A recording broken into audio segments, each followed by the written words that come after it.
Greg, you recently played a couple of Square Enix games down in that there London, and one of them was Dragon Quest Builders, which, when you see like the artwork for that game, really makes you think. I mean, it makes me think Minecraft. So you can now tell me why I'm either right or completely wrong, can't you?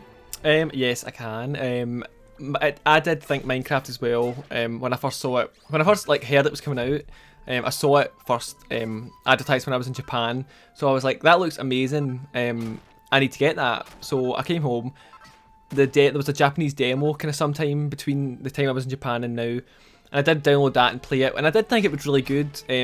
Obviously, I had no idea what was going on. But I feel like that kind of helped my enjoyment a bit because it was just kind of like me running about doing whatever I wanted. But then I did play the English demo, which was the exact same demo, I'm pretty sure. If not, I think it was a bit longer, actually. It was the full first chapter I could play through. So basically you start off as the little kind of villager guy. You can either be a guy or a girl, which will please a lot of people. I actually went a girl as well because I always go women in my video games. Not anything to do with my orientation, but I just prefer it. Right. So I went to a wee woman, and you get the tutorial's pretty good actually because it does talk you through everything. The controls sometimes feel a little bit off in the beginning. It's hard to get used to because one of the what format is this on that we're talking about here? PS4. This is actually again. Do you know, I would have sworn this was like a Vita 3DS game. This is a full console experience then. Yeah, it's PS4 Okay. and also it's also on Vita as well. Okay. Right, sorry, carry on. I don't know how it'll work on Vita though. I think the screen will be too small. But anyway, Right. the controls feel a bit hard to get used to because the buttons that you feel like should be jump aren't, and they don't, like you feel like I'm always pressing the wrong button. So that really like kind of irked me. But you get through the tutorial, you go outside, and it's like a big kind of open plan world. There's a forest. There's a little township that's been destroyed. I won't get into the story because obviously I don't really know much about it, the story anyway. But you go over to this township, and your job is kind of to restore it. So you're building it up. You're smashing the blocks, putting them down. It kind of feels a bit like Minecraft. Really? I haven't played much Minecraft to be quite honest, but I do know obviously like I have played it a bit, so I know, You know the basics, experience is yeah. like it is third person, which does make the kind of Minecraft feel disappear. Well, not disappear, but it makes it smaller, so you don't really feel like it is Minecraft. But the blocks, I don't think a game could ever like include blocks and like placing them down to build something again without it being kind of related to Minecraft or said that's like Minecraft. So it does work pretty well. The building mechanics are pretty interesting. You're basically pressing R1, L1 to like raise or lower like the block you're placing, so you can either sit it in front of you, or if you're on like a kind of edge, you can put it above or below you. So what are you building? Houses?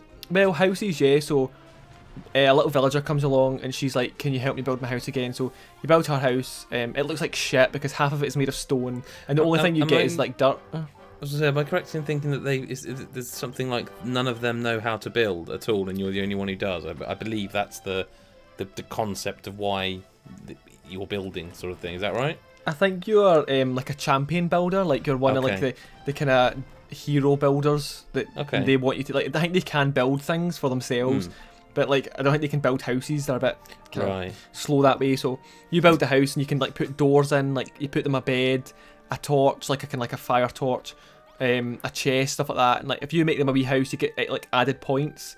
And your job is to restore the kind of little. It's not like a big village. It's literally like a few squares. So it's kind of like a couple of buildings worth. Your job is to like build that up. Eventually, as you keep going on, you get more tools unlocked. It tells you get more recipes. Kind of. It's kind of based on a recipe thing. You can't just like put like dirt and sand and like water together to make whatever.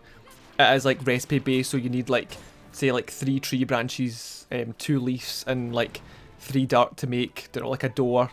That's not right, but it's just that's kind of an example. So it does work. It doesn't feel like Minecraft in the way you build things, but it is. It's hard not to just go, that's a bit like Minecraft. Although it is enjoyable.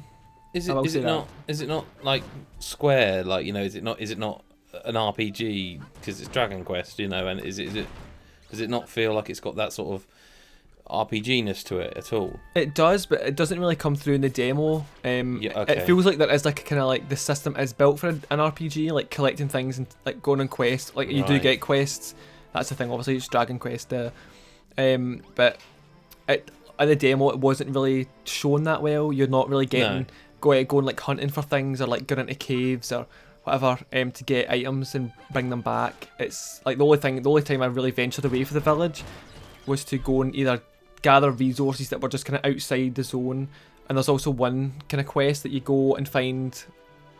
I don't know. He's kind of like a vagabond, kind of like walking about, and you can get him and bring him back to the village. Basically, you're trying to build up this little village to have more people in it, and you have to build them a house, otherwise they'll leave because they're so ungrateful that they can't just shack up with someone. But I was kind of disappointed. They can't show you too much because it is a big, like a lot of Square Enix games. It's a big game.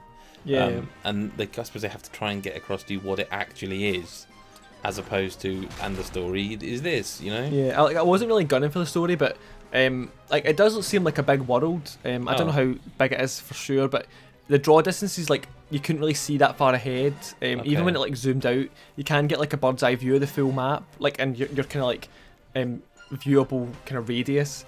And it did seem like not that bad. Obviously, as you venture to the edge, you'll see more. But I was kind of actually disappointed. While it was kind of like fun, the kind of building elements and stuff like that, I was kind of bored already. Like by the end of the demo, first chapter, I felt a bit kind of bored. I don't know why. I think it's maybe if it just hadn't come into the quest, or there wasn't really like, it was just kind of like the same woman giving me like quests over, and like she wanted to build like a bed and then like a chest, and then it was just like really kind of bland things.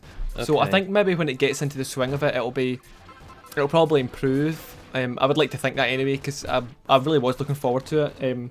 It was good, but it didn't live kind of up.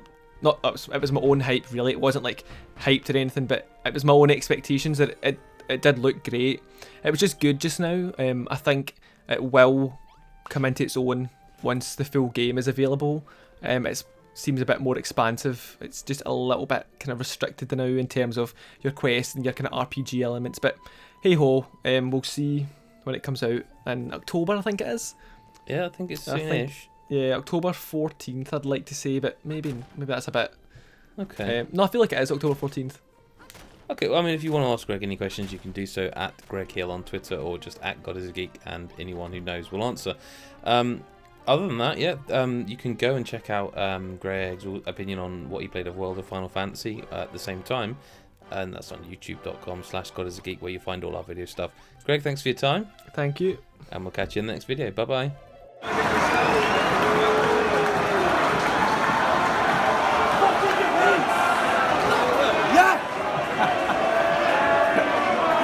Should have back to GodisaGeek Patreon.